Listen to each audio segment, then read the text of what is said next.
ನಮಸ್ಕಾರಗಳು ಸಿಂಹ ರಾಶಿಯ ರಾಜ ಗಾಂಭೀರ್ಯದ ಬಂಧುಗಳೇ. ಶಿವರಾತ್ರಿಯ ಆ ದಿವ್ಯ ಜ್ಯೋತಿಯು ಈಗ ನಿಮ್ಮ ಜೀವನದ ಕತ್ತಲೆಯನ್ನು ಸರಿಸಲು ಸಿದ್ಧವಾಗಿದೆ. ನೀವೊಬ್ಬರು ಸಿಂಹ ರಾಶಿಯವರಾಗಿದ್ದರೆ ಈ ವಿಡಿಯೋವು ನಿಮ್ಮ ಪಾಲಿಗೆ ಕೇವಲ ಮಾಹಿತಿಯಲ್ಲ, ಇದು ಸಾಕ್ಷಾತ್ ಈಶ್ವರನು ನಿಮಗೆ ನೀಡುತ್ತಿರುವ ಸಂದೇಶ. ಸಿಂಹ ರಾಶಿಯವರೇ, ನೀವು ಹುಟ್ಟುತ್ತಲೇ ನಾಯಕರು. ಆದರೆ ಕಳೆದ ಕೆಲವು ತಿಂಗಳಿಂದ ನಿಮ್ಮ ಹವಾ ಕಡಿಮೆಯಾದಂತೆ ನಿಮಗನ್ನಿಸುತ್ತಿದೆಯೇ? ನೀವು ಎಷ್ಟೇ ಶ್ರಮಪಟ್ಟರೂ ಕ್ರೆಡಿಟ್ ಬೇರೆಯವರ ಪಾಲಾಗುತ್ತಿದೆಯೇ? ಹಾಗಿದ್ದರೆ ಈಗ ಸಮಯ ಬಂದಿದೆ. ಶಿವರಾತ್ರಿಯ ನಂತರ ನಿಮ್ಮ ರಾಶ್ಯಾಧಿಪತಿ ಸೂರ್ಯದೇವನ ಶಿವನ ಕೃಪೆಯಿಂದ ಮಹಾಪ್ರಚಂಡ ಯೋಗವನ್ನು ಸೃಷ್ಟಿಸುತ್ತಿದ್ದಾನೆ. ಮುಂದಿನ 5 ದಿನಗಳಲ್ಲಿ ನಿಮ್ಮ ಲಕ್ ಎಲ್ಲಿಂದ ಎಲ್ಲಿಗೆ ಹೋಗಲಿದೆ, ನಿಮ್ಮ ವೈರಿಗಳು ಹೇಗೆ ಮಂಡಿಯೂರುತ್ತಾರೆ, ನಿಮ್ಮ ಖಜಾನೆ ಹೇಗೆ ತುಂಬುತ್ತದೆ, ಎಲ್ಲವನ್ನ ಇಂದಿನ ಈ ವಿಶೇಷ ವಿಡಿಯೋದಲ್ಲಿ ನಾವು ನಿಮಗೆ ತಿಳಿಸುತ್ತಿದ್ದೇವೆ. ಹಾಗೆ ಕೊನೆವರೆಗೂ ಈ ರಾಜಯೋಗದ ಕಥೆಯನ್ನು ನೋಡಿ. ಸಿಂಹರಾಶಿಯವರೇ, ಅಧಿಪತಿ ಸೂರ್ಯ ಸೂರ್ಯನ ಆತ್ಮವಿದ್ದಂತೆ ಶಿವರಾತ್ರಿಯ ನಂತರ ಸೂರ್ಯನು ನಿಮ್ಮ ರಾಶಿಯ 11ನೇ ಮನೆಯಲ್ಲಿ ಅಂದರೆ ಲಾಭ ಸ್ಥಾನದಲ್ಲಿ ಅತ್ಯಂತ ಪ್ರಬಲನಾಗುತ್ತಿದ್ದಾನೆ. ಇದರ ಜೊತೆಗೆ ಮಂಗಳ ಗ್ರಹಗಳ ಸೃಷ್ಟಿ ನಿಮ್ಮ ಮೇಲೆ ಬೀಳುತ್ತಿರುವುದರಿಂದ ನಿಮ್ಮಲ್ಲಿ ಹೊಸ ರಕ್ತ ಸಂಚಾರವಾದಂತೆ ಭಾಸವಾಗುತ್ತದೆ. ದಶಮ ಸ್ಥಾನದಲ್ಲಿರುವ ಶನಿದೇವನು ನಿಮ್ಮ ಇಷ್ಟು ದಿನ ಪರೀಕ್ಷಿಸುತ್ತಿದ್ದನು. ಈಗ ಶಿವನ ಆಜ್ಞೆಯಂತೆ ನಿಮಗೆ ಕರ್ಮಫಲದ ಬಂಪರ್ ಉಡುಗೊರೆ ನೀಡಲಿದ್ದಾನೆ. ನಿಮ್ಮ ಜಾತಕದಲ್ಲಿರುವ ಕಾಲಸರ್ಪ ಅಥವಾ ಪಿತೃದೋಷಗಳ ಪ್ರಭಾವ ಈ 5 ದಿನಗಳಲ್ಲಿ ಶಿವನ ಕೃಪೆಯಿಂದ ಶೂನ್ಯವಾಗಲಿದೆ. ಇದು ನಿಮ್ಮ ವಿಜಯ ಯಾತ್ರೆಯ ಆರಂಭ ದಿನವಾಗುತ್ತದೆ. ದಿನದಿಂದ ದಿನಕ್ಕೆ 5 ದಿನಗಳ ಮಹಾಭವಿಷ್ಯ. ಮೊದಲನೇ ದಿನ ಆಧಿಪತ್ಯ ಮತ್ತು ಅಧಿಕಾರ. ಮೊದಲನೇ ದಿನ ನಿಮ್ಮ ಮಾತಿಗೆ ತೂಕ ಬರಲಿದೆ. ನೀವು ಕೆಲಸ ಮಾಡುವ ಕಡೆ ಅಥವಾ ಸಮಾಜದಲ್ಲಿ ನಿಮ್ಮ ನಿರ್ಧಾರಗಳಿಗೆ ಎಲ್ಲರೂ ತಲೆಬಾಗುತ್ತಾರೆ. ಹಿರಿಯ ಅಧಿಕಾರಿಗಳಿಂದ ನಿಮಗೆ ವಿಶೇಷ ಮುನ್ನಡೆ ಸಿಗಲಿದೆ. ರಾಜಕೀಯ ಕ್ಷೇತ್ರದಲ್ಲಿರುವವರಿಗೆ ಇದು ಅತ್ಯಂತ ಶುಭ ದಿನ. ಇನ್ನು 2ನೇ ದಿನ ಮಹಾಲಕ್ಷ್ಮಿ ಯೋಗ ಮತ್ತು ಆಸ್ತಿ ಲಾಭ ದಿನವಾಗಿರುತ್ತದೆ. 2ನೇ ದಿನ ಸಿಂಹ ರಾಶಿಯವರ ಮನೆಗೆ ಮಹಾಲಕ್ಷ್ಮಿಯ ಪ್ರವೇಶವಾಗಲಿದೆ. ಸ್ಥಿರಾಸ್ತಿ ಅಥವಾ ಜಮೀನು ಖರೀದಿ ಮಾಡುವವರಿಗೆ ಈ ದಿನ ಅದೃಷ್ಟ ಕೂಡಿ ಬರಲಿದೆ.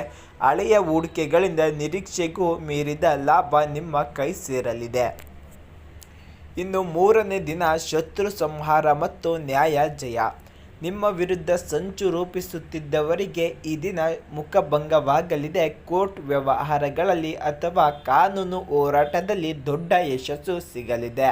ನಿಮ್ಮ ದಾರಿಗೆ ಅಡ್ಡ ಬಂದವರು ತಾವಾಗಿಯೇ ಸರಿಯಲಿದ್ದಾರೆ.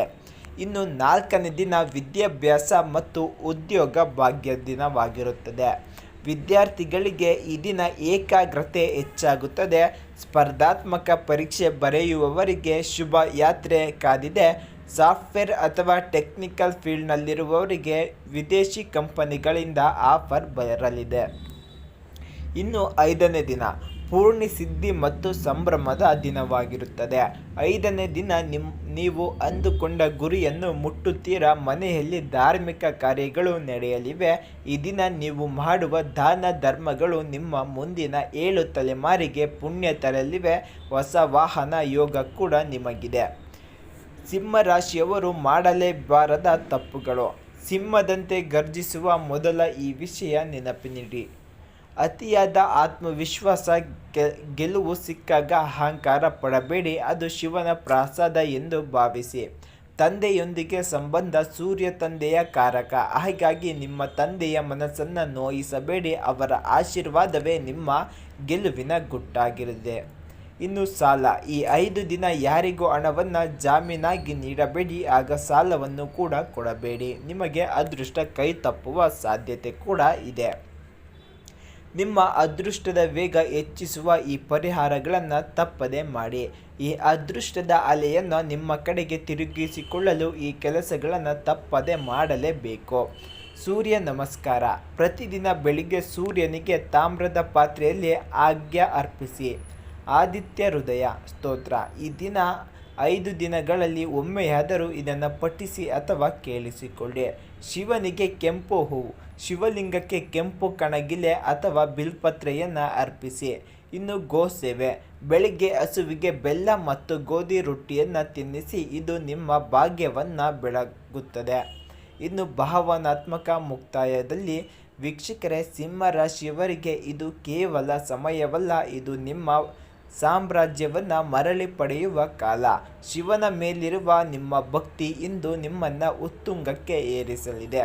ಈ ವಿಡಿಯೋದಲ್ಲಿ ನಾವು ಹೇಳಿದ ವಿಷಯಗಳು ನಿಮ್ಮ ಜೀವನದಲ್ಲಿ ನಡೆದರೆ ಖಂಡಿತವಾಗಿ ನಮಗೆ ತಿಳಿಸಿ. ನಿಮ್ಮ ರಾಶಿ ಸಿಂಹವಾಗಿದ್ದರೆ ಕಮೆಂಟ್ ಬಾಕ್ಸ್ನಲ್ಲಿ ಜೈ ಭೋಲೆನಾಥ್ ಎಂದು ಬರೆಯಿರಿ. ಈ ವಿಡಿಯೋವನ್ನು ನಿಮ್ಮ ಸಿಂಹ ರಾಶಿಯ ಮಿತ್ರರಿಗೆ ಈಗಲೇ ಹಾಗೂ ಕುಟುಂಬದವರಿಗೆ ತಪ್ಪದೆ ಶೇರ್ ಮಾಡಿ.